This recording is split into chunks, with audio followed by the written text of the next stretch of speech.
Vendors demand more money. Negotiation mode is on. We brought in the big gun, Lisa Novak, to talk about how we get there. Stay tuned.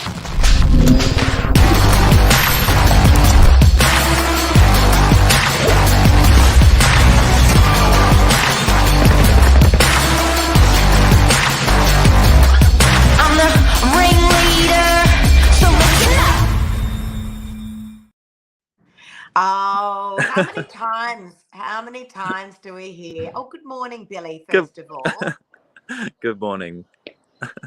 Good morning. Out there in Epping. Who says boys can't multitask? Exactly. We've got a pre-settlement rolling in the background right now. Good on you. Nice early start. Late finish last night, Billy, and an early start this morning. But what we're talking about this morning, guys, is vendors that are saying it's not enough money. Now it's a big topic of conversation, and it's what we hear as an industry a lot, isn't it? It's not enough. I need more. And there's multiple reasons. It's rarely to do with greed, FYI, guys. Often vendors have got a lot going on in the background, don't they, Billy? They're either, they've got a mortgage that they've got to pay out, or they've got to split money, various ways with siblings, or they just need more money to be able to move on to the next stage. Absolutely. Well, everyone's got a bottom line. Doesn't matter how you crunch it down. Everyone's got a bottom line. And I think ultimately it's, how we get them there. But, it'll be interesting to hear your take later on in the show. There's almost two prices. And I don't want to give that away too early on, but, there's the market price. And then there's, really what the vendor's sort of bottom line is. Yeah. And, as agents, Billy, sometimes, and it's not up to us, right? I'm always saying to my vendors, guys, please understand the buyers aren't the judges. Our job is to report and to negotiate the highest amount of money out of the market. But, it's important to point out that we are not a couple of things. We are not bank valuers. I think a lot of vendors can often, and I'm talking generally speaking, guys, a lot of vendors will get agents in to price up their property. And we've got to look at a whole lot of factors. We've got to look at market conditions. We've got to look at other properties that have sold recently in their area. Now, I emphasize recently because the market is a roller coaster. And so using data from maybe 7 or 8 weeks ago, the market actually peaked a bit. So using data from then may not necessarily be relevant. You've got to use data really, if you can, that you're drawing upon over the last 3 to 4 weeks. That's very important. But we are not bank valuers. We don't give you a price and then walk away and say, that's it. All right? Because the market judges, the buyers are the judges. And we're also not magicians, despite the good looks. Despite the good looks. And I think it's important to note that because, we want to get you the most amount of money out of the marketplace. But, there's been many, many times where we've over-exceeded a vendor's expectations. How many times, Billy? You're standing in a property right now at the moment. It honestly is the best thing, a part of the job. Being able to, over deliver on someone's wishes is, it's magic. But quite often, we also have tough conversations. Sometimes it's very early on in the campaign where, we're not quite there. And it's all about, sort of just working together to try and close that bridge. But if not, put a good strategy in place to make sure you're giving yourself the best chance of finding that best buyer in the market. I couldn't agree, Billy. And there's so many factors, guys. We want to try and cover some of the scenarios with you this morning. And there literally is so many. Of all the sales that I've ever done, I can confidently say that no two sales have ever been the same. I think there's this misconception that vendors, some vendors may feel like there's just a one size fits all for every single campaign. And, how many times has a great offer come too early and then you were That chasing those happens a lot. dollars throughout the campaign. Happens a lot. Happened with a property that I've currently got on the market at the moment. I had taken through one buyer pre-market or off-market. Yep. We were not on the real estate portals yet. It was a buyer that saw a property on my social media, took them through a fabulous property. We got a great offer, but the vendor was like, oh, you know, but I think we can get more. You know, it was the first buyer, the first offer, and we've been chasing those dollars now for about 5 weeks, unfortunately. I know, and it does happen, and that's honestly one of the worst things that we see in the campaign, because it's really hard to identify what great value looks like, particularly when it's so early, because you haven't had the other, you know, feedback to justify that, particularly for our vendors. However, yeah, it does happen. And equally, I had a campaign that took 6 months to sell, where Oh, we I had remember this one. no offers coming in where the owner was happy with. We didn't want to keep the property empty, so we put a tenant in there for 6 months who understood that we were in the midst of a sale and would need access every now and then. And at the end of the 6 months, the market started to turn a bit, and we got there. So there is a strategy, and there's a way to go about it, I think, for every property. And that's a really good point, Billy, because again, how many times do we hear, you know, a vendor say, well, we're just going to wait. We're just going to wait. And I want to talk about average days on market, because it's really important, and it's a number that changes. And it's Yep. important when we're waiting for that big offer to come through, because how long is too long? Where the buyers are looking on the real estate portals and they're going, oh, no, I'm not going to look at that property. That's been on the market for ages. Something It must does be happen. wrong with it. It's Now, like guys, when but you you know, call it bread on the shelf. that's exactly that's my analogy. Yeah. That is exactly my analogy. So there are many a time when a property has been sitting on the market for too long, and buyers think that they can throw in low offers because it starts to look like a bit of a fire sale, Yep. or it starts to go stale, like you said, Billy. Looks like bread sitting on a shelf. There are the very odd occasions, like that property that you said been sitting on the market for 6 months and there was an upswing in the market. But Yes. that's a very rare situation. So let's just talk. I want to ask you something, Billy. How long is too long? You got a buyer there behind you doing his pre-sent. How long is too long? Well, I think that number varies a little bit depending on, you know, the owner we're looking after, and I think it obviously comes down to what the transaction looks like and where it's going to get them. So if you're in the position where you're selling to buy a property, well, too long is if you miss out on the property. You might need something to come together quite quickly. You might need to, you know, get onto market and get a really strong offer in nice and prompt. If you miss the boat, then, you know, that could be a matter of a couple of weeks for you. However, you've also got owners that are, you know, maybe a bit more opportunistic and waiting for, you know, something strong to come in. They might give you a little bit more time. So look, average days on market for DY is sitting at 26 days. So I think 4 weeks is what, you know, is regarded as normal. So but I just want to draw down on that for 1 sec, because I just want to make sure we're not talking real estate jargon that no one understands. yeah, Average days on market is exactly what you would expect. It's the average days it takes to sell a property in a particular suburb. And it changes from suburb to suburb quite dramatically.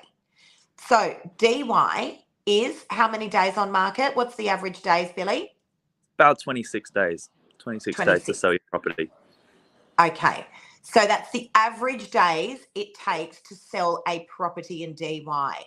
Now, Freshwater is an example. The average days on market, where we're seeing the vast majority of houses in this particular area, is sitting at 43.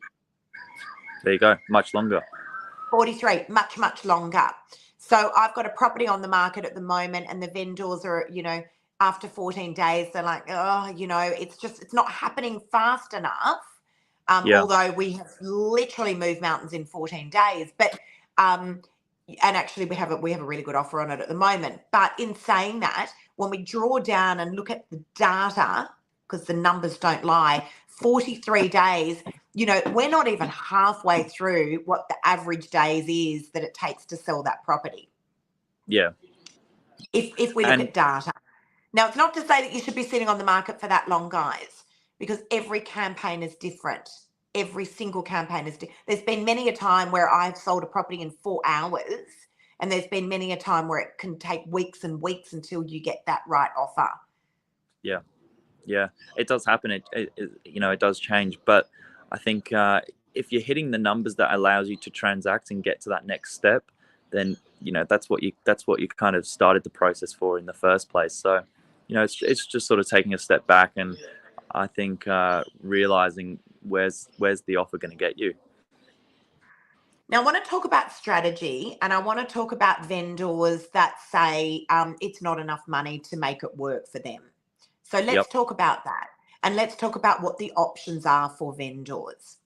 So ordinarily, most agents will either do private treaty, which is for sale by negotiation, where you see, you know, sometimes, guys, you'll see for sale for 2.5 million, or you'll see for sale with a guide price.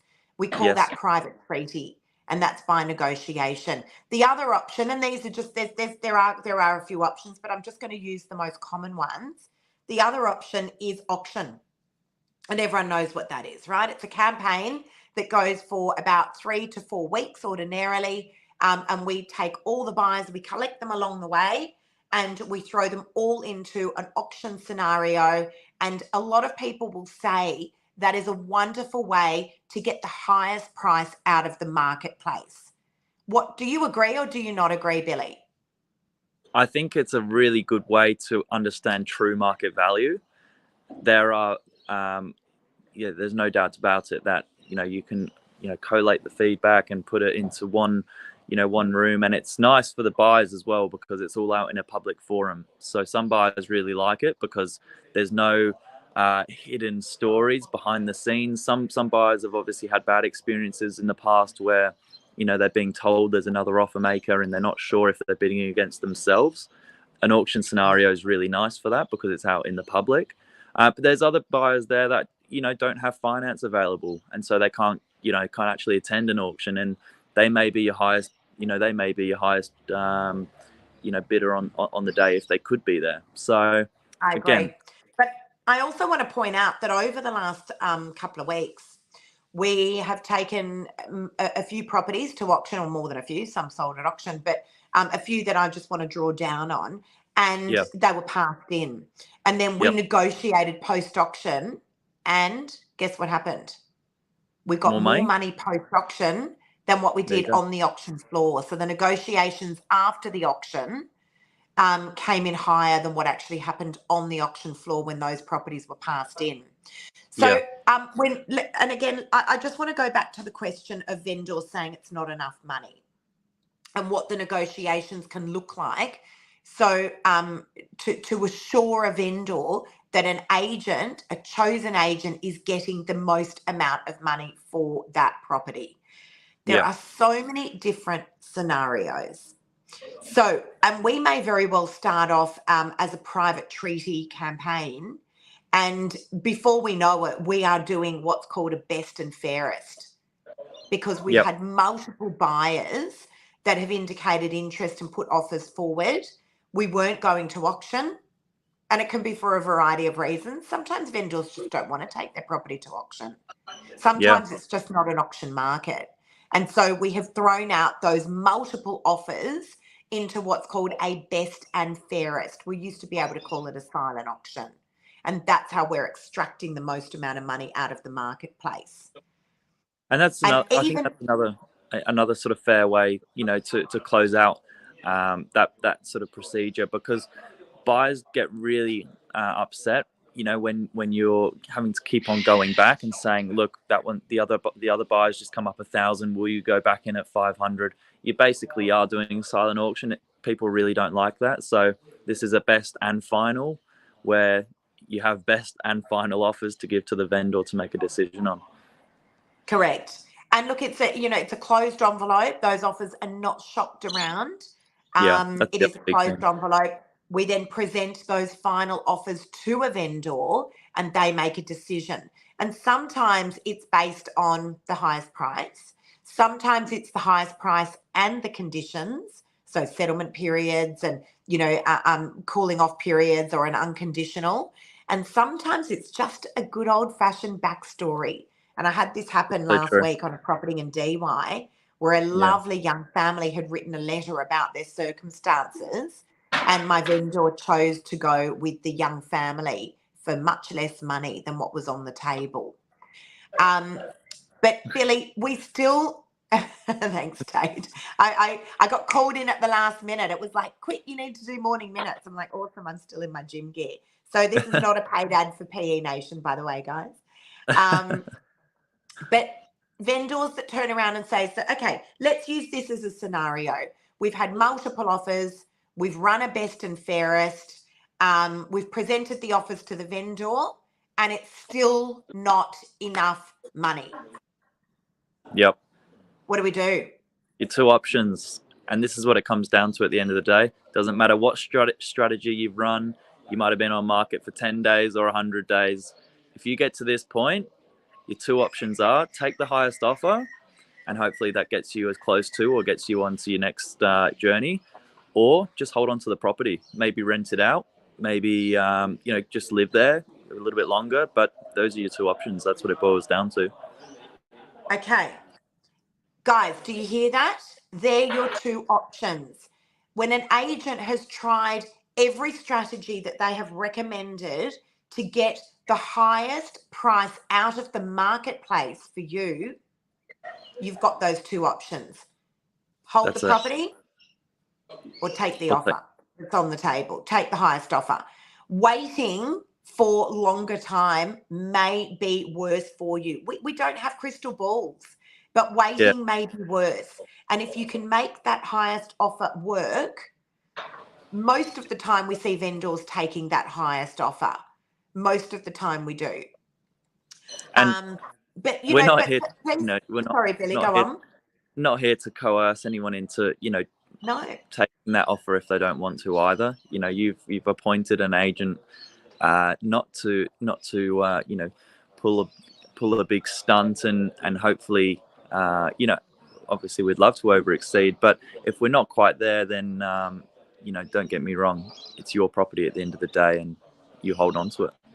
Absolutely. Our job is not to coerce you into selling your property.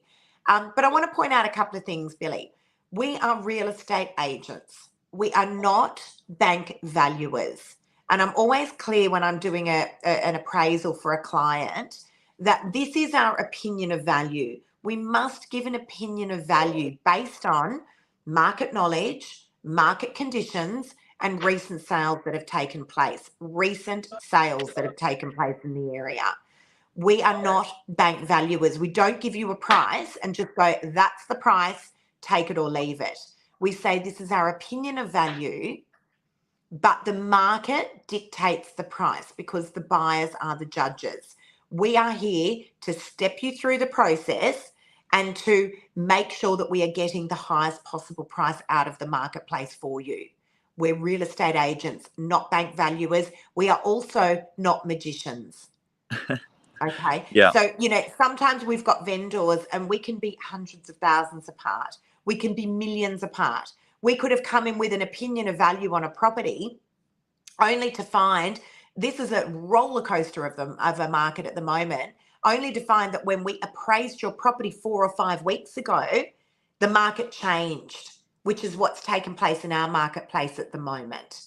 So if I appraised a property maybe 4 or 5 weeks ago, the market has leveled out again. The market was reminiscent of a hot market about 4 or 5 weeks ago. Now it's leveled out again.